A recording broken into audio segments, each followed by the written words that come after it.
प्रतियोगिता परीक्षाओं के संबंध में आजकल 3 मुद्दे महत्वपूर्ण हो गए हैं। जो पहला है वह परसेंटाइल सिस्टम। कुछ आयोगों द्वारा प्रतियोगिता परीक्षाओं के माध्यम से जो अभ्यर्थी चयनित किए जाते हैं उसके लिए रैंक बनाने के लिए परसेंटाइल सिस्टम का प्रयोग किया जाता है, परंतु विद्यार्थियों का काफ़ी विरोध हो रहा है परसेंटाइल सिस्टम के बारे में। विद्यार्थियों का कहना है कि स्कोर आधारित मेरिट प्राप्त विद्यार्थियों के साथ परसेंटाइल सिस्टम में अन्याय हो जाता है। तो अन्याय कैसे होता है, आज हम उसका प्रयोग करके देखेंगे। परसेंटाइल सिस्टम तो निकालना सभी बताते हैं, परंतु आज हम प्रयोग करेंगे। जो दूसरा मुद्दा है वो है कुछ चयन आयोगों को परीक्षा केंद्रों का न मिलना। तो इसके क्या वजह है, क्या कारण है, अविश्वास कहाँ है, आज इस पर हम परीक्षण करेंगे। जो हमारा तीसरा मुद्दा है वो है इसका उपाय कि अगर सेंटर नहीं मिल रहे हैं तो परीक्षा आयोजन कैसे किया जाए। डिमांड है कि गृह जिला में ही परीक्षा सेंटर दिया जाए, तो इसका आयोजन कैसे किया जाएगा, एक ही पाली में कैसे किया जाएगा, इसके उपाय पर भी चर्चा करेंगे। तो आइए सबसे पहले हम परसेंटाइल सिस्टम को देखते हैं। जो हमारा परसेंटाइल सिस्टम है वो सबसे पहले हमने इसे समझने के लिए जब परीक्षा 2 पालियों में आयोजित किया जाता है तो भी मान लिया जाए कि बिहार लोक सेवा आयोग में करीब 6.5 लाख विद्यार्थी हैं। तो उदाहरण के तौर पर हम 6 लाख विद्यार्थियों को 2 पालियों में बांटने का जो बात किया जा रहा है, तो पहली पाली में 3 लाख विद्यार्थी और दूसरे पाली में 3 लाख विद्यार्थी को हम बांट के रखते हैं। हालांकि प्रश्न पत्र परसेंटाइल सिस्टम को जांचने के लिए प्रश्न पत्र सेम रख के हम देखते हैं कि अगर मान लिया जाए कि पहली सीटिंग में जिस विद्यार्थी का 110 नंबर आया है, स्कोर आया है, दूसरी पाली में भी 110 नंबर ही आए, क्योंकि प्रश्न पत्र एकदम सेम है। तो इसीलिए 150 मार्क का बीपीएससी में प्रश्न पत्र होते हैं, 150 प्रश्न भी रहते हैं।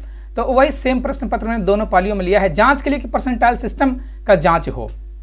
वैसे तो बोल देते हैं कि भाई अगर प्रश्न पत्र अलग अलग रहेंगे तो बताएंगे कि ये प्रश्न जो द्वितीय पाली में जो प्रश्न पत्र थे बहुत हार्ड थे, इसलिए जो 92 स्कोर आया है वो उसके 94 स्कोर के बराबर है। इसलिए हम चूंकि परसेंटाइल सिस्टम की जांच कर रहे हैं इसलिए हम प्रश्न पत्र एक ही रखते हैं। लेकिन जब छात्रों की उपस्थिति मान लिया जाए कि पहली पाली में 3 लाख छात्रों को अलॉट किया गया है, जिसमें कि उपस्थित हुए हैं 2,50,000, और द्वितीय पाली में 3 लाख छात्र को अलॉट किया गया था, एडमिट कार्ड इशू किया गया था, जिसमें से उपस्थित हुए हैं 2,90,000 छात्र।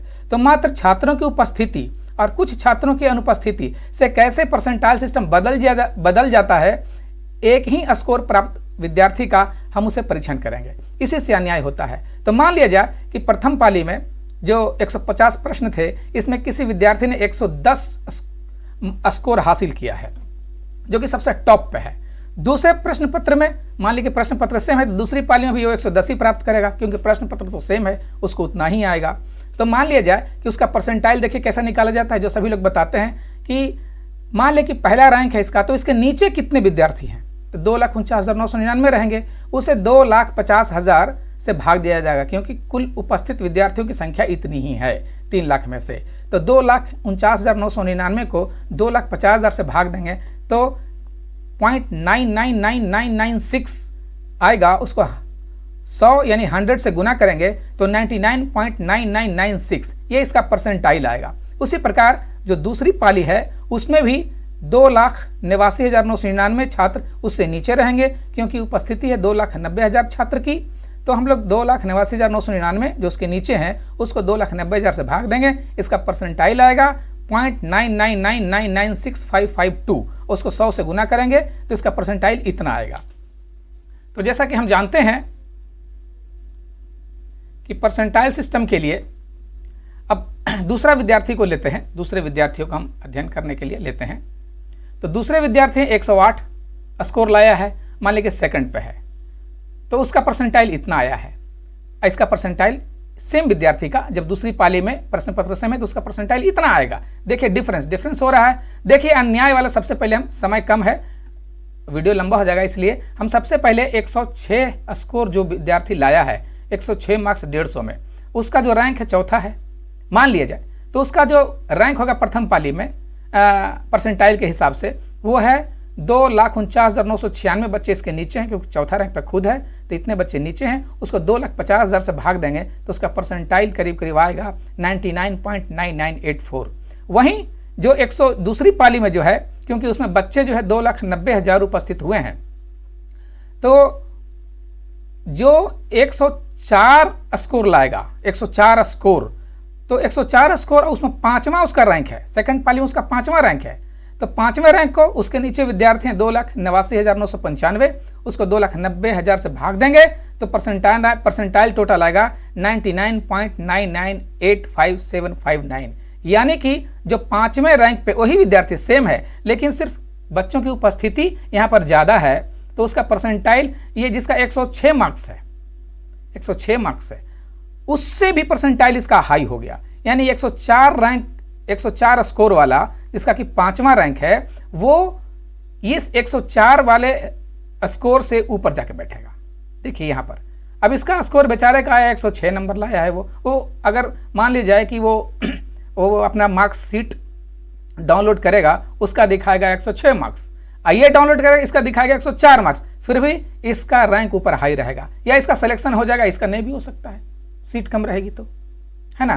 तो देखिए अब यहाँ पर देख लीजिए कि यहाँ पर एक व्यक्ति का स्कोर है 92, वो लाया 1000 रैंक, वो लाया 1000 रैंक। आप जानते हैं कि वहीं दूसरी पाली में जिसका स्कोर आया है 90 और उसका रैंक है 1001, उसका जो परसेंटाइल आएगा, परसेंटाइल देखिए 2,88,999 बच्चे इससे नीचे हैं, क्योंकि 1001 रैंक खुद का है, तो इसका परसेंटाइल आएगा 99.6948, इसका परसेंटाइल है मात्र 99.60, इसका 99.69। तो ये जो है ये इसके ऊपर रहेगा। अब देखिए कि स्कोर ज़्यादा रहते हुए ये पिछड़ रहा है, ये स्कोर कम रहते हुए भी ये आगे निकल जा रहा है परसेंटाइल के हिसाब से, क्योंकि इसमें जो उपस्थित बच्चे हैं वो 2,90,000 है। अब बताइए कि इस बच्चे का क्या दोष है, इसने तो, इस बच्चे का क्या दोष है, 92 मार्क्स आया है, इसमें 2,50,000 बच्चे उपस्थित हुए, 50,000 नहीं हुए, तो इसमें क्या उपस्थित हो या ना हो, वैसे भी जो नीचे वाले विद्यार्थी रहते हैं, जो वैसे ही पैसा की लालच में कि भाई पीटी पास कर जाएंगे तो 50,000 मिलेगा, या फिर जो प्रयास के हिसाब से ऐसे भर देते हैं, वो तो नीचे रहेंगे ही, वो तो छोड़ भी सकते हैं, परीक्षा नहीं भी छोड़ सकते हैं। ये उपस्थित हो गए, अब उनको पता चला कि नहीं जी परीक्षा तो बहुत हल्का था, उपस्थित हो जाते हैं, उपस्थित हो गए। तो बच्चों की उपस्थिति और अनुपस्थिति मात्र से ही परसेंटाइल सिस्टम में जो स्कोर प्राप्त मेरिट है 92 नंबर और 106 नंबर, उससे ऊपर हो जा रहा है 104 वाला और एक 90 वाला। तो यहीं पर अत्याचार हो जाता है परसेंटाइल सिस्टम से। इसी परसेंटाइल सिस्टम का विरोध हो रहा है, परंतु सरकार की मजबूरी है कि परीक्षा 2 पाली में करवाने की, क्योंकि उनको सेंटर नहीं मिल रहे हैं। तो अब सेंटर नहीं मिल रहे हैं, उसके लिए अब परीक्षा केंद्र क्यों नहीं मिल रहे हैं, दूसरा जो प्रश्न है, महत्वपूर्ण प्रश्न है कि परीक्षा केंद्र क्यों नहीं मिल रहे हैं, हम उस पर चर्चा करते हैं। सबसे पहले तो आयोग को अविश्वास है कि परीक्षा केंद्र वैसे होते हैं जहां चोरी होती है, या फिर घोटाले, या फिर कुछ धांधली हो सकती है। आप देखते हैं मैट्रिक की परीक्षा में ऐसी होती है, इमेज तो ऐसे ही बनाया हुआ है पूरे कि ऐसे चोरी करवाते होंगे, कहीं कहीं चोरी होती भी होगी, परंतु ये सब बीपीएससी की परीक्षा में ऐसा नहीं होता है। परंतु ये देखिए वीर कुंवर सिंह विश्वविद्यालय आरा में जो अभी जिसके वजह से परीक्षा रद्द हुई बीपीएससी के 67वीं की, उसमें यह हुआ कि एक ही कक्षा में आधे घंटे पहले से परीक्षा आयोजित की जा रही थी, करीब सैकड़ों छात्र का। तो यहाँ पर अविश्वास 2 तरह से है। प्राचार्य लोगों को ये आशंका है कि इतने सारे विद्यार्थियों का एक ही सेंटर पर सेटिंग वाले विद्यार्थियों का रोल नंबर अलॉट कैसे हुआ। ये तो असंभव है कि यदि रैंडमली रोल नंबर अलॉट किया जाता या उसको आवंटित किया जाता, तो विभिन्न राज्य, विभिन्न क्षेत्र, विभिन्न जिलों के छात्र होते हैं, वह करीब करीब परीक्षा केंद्र पर आधे घंटा या 1 घंटा पहले पहुंचते हैं। उस 1 घंटे में सारे 100 विद्यार्थियों से सेटिंग की बात कर लेना, और उसके बाद प्रशासन से भी सेटिंग की बात कर लेना, और उसके बाद प्रश्न पत्र बांट भी देना और परीक्षा शुरू भी करवा देना, ये असंभव वाली बात है। इससे ये कुछ प्राचार्य का जो परीक्षा केंद्र वाले हैं वो अपना सेंटर लेना भी नहीं चाहते बीपीएससी का, क्योंकि उनको ऐसी आशंका है कि ये पूर्व सुनियोजित होती है और ठीकरा हमारे माथे पे फूटेगी। और कुछ तो होते भी हैं, कुछ सेंटर तो खराब होते भी होंगे, परंतु ये प्राचार्यों की तरफ से भी आशंका है, अविश्वास है आयोग के ऊपर, और आयोग का विश्वास है सेंटर के ऊपर। परंतु ये तो तय है, इसका प्रश्न अभी, इस प्रश्न का उत्तर अभी नहीं मिला है कि इतने सारे छात्रों का जो परीक्षा रद्द हुई, उसमें एक जो कमरे में इतने सारे विद्यार्थियों का जो परीक्षा लिया जा रहा था पहले से ही, एक ही सेंटर पर रोल नंबर अलाउट हुए कैसे। क्योंकि पूर्व सुनियोजित के बिना इतने सारे विद्यार्थियों से एक ही समय बात कर लेना सेटिंग की, और सबकी इच्छा भी अलग अलग होती है, यह असंभव वाली बात है।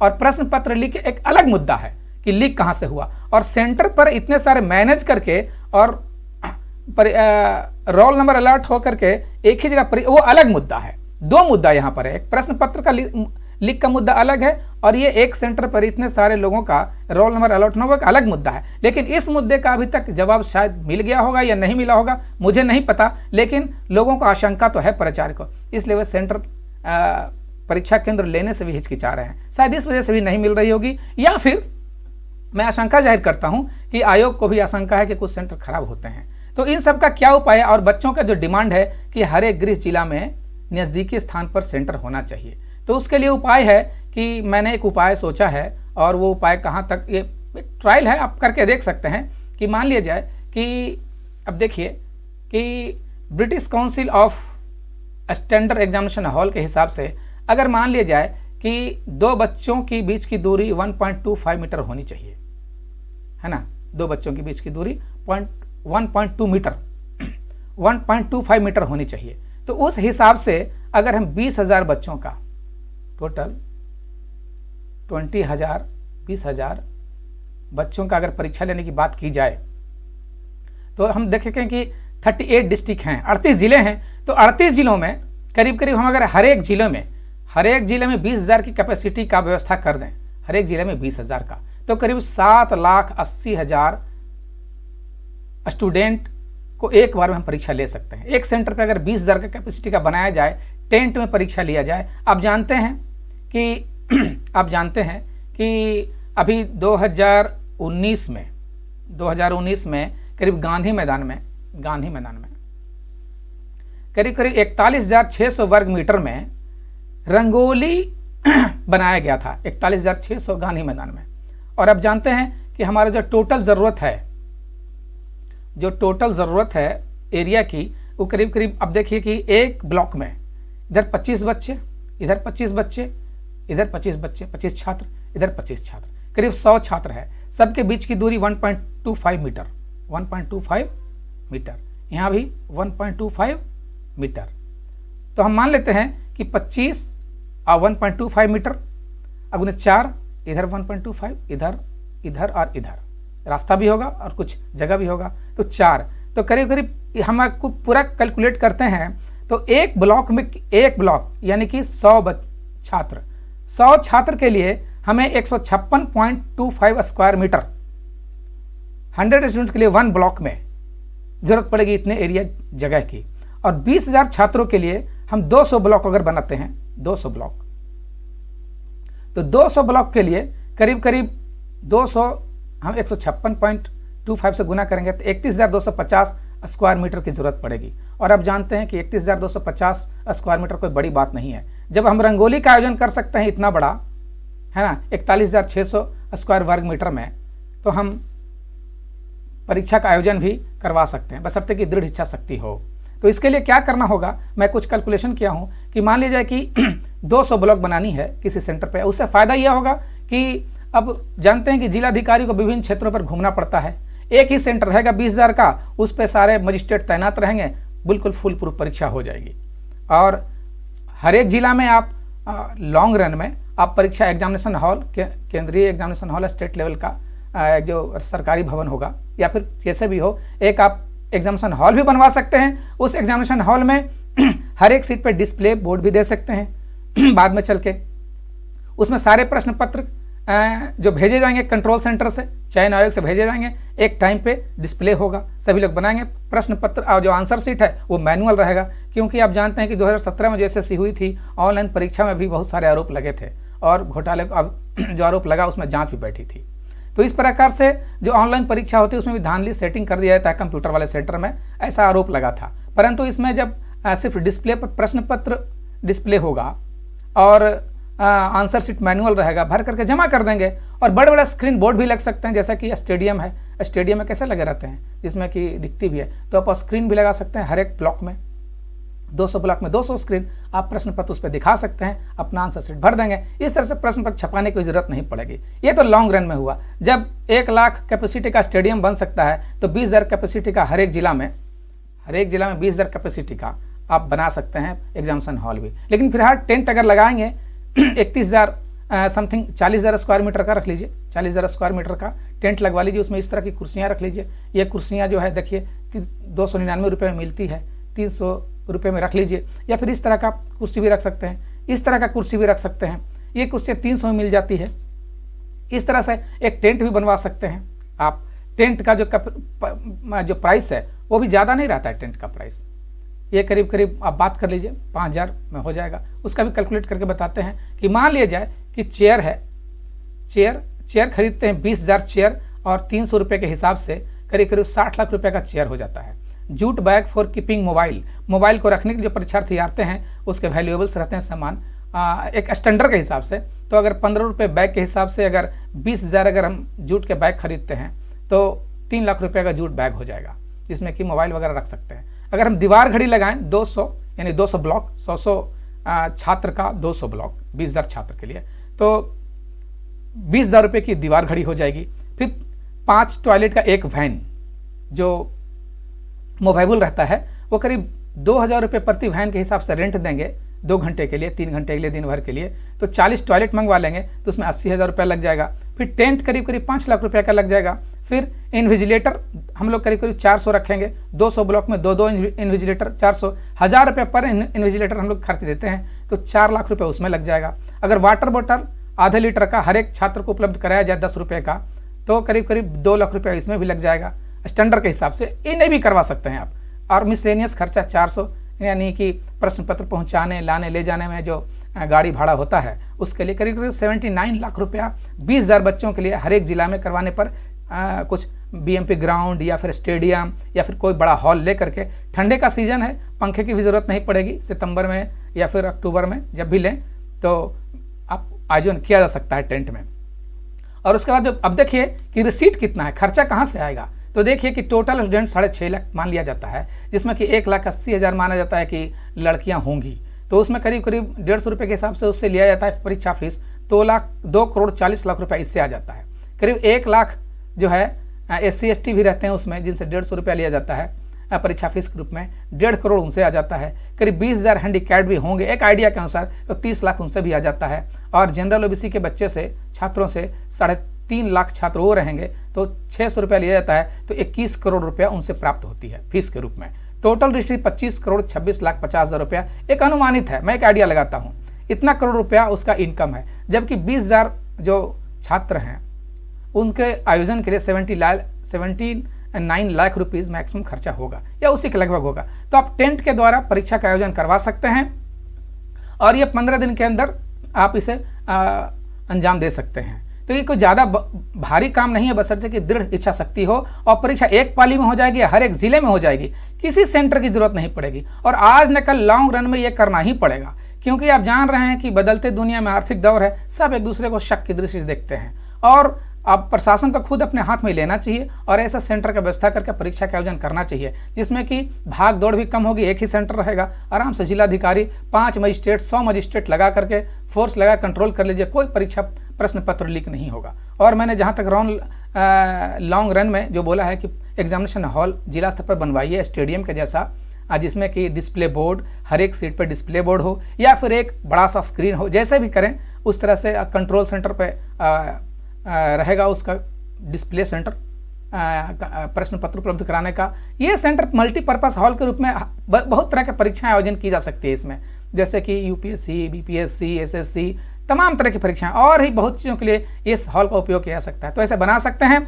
तो ये कुछ सुझाव थे हमारे मात्र, वो आप उन जो हमारे प्रतिनिधि हैं उन तक पहुंचा दीजिए ये वीडियो, ताकि वो देख सकें और समझ सकते हैं। आप आई होप कि आप इसे समझ लिए होंगे और इसे सरकार तक जो इसे इम्प्लीमेंट करने वाले हैं उन तक पहुंचा दीजिए तो ज़्यादा बेटर रहेगा। और इसके साथ ही मैं आपसे विदा चाहता हूं। जय हिंद, जय भारत।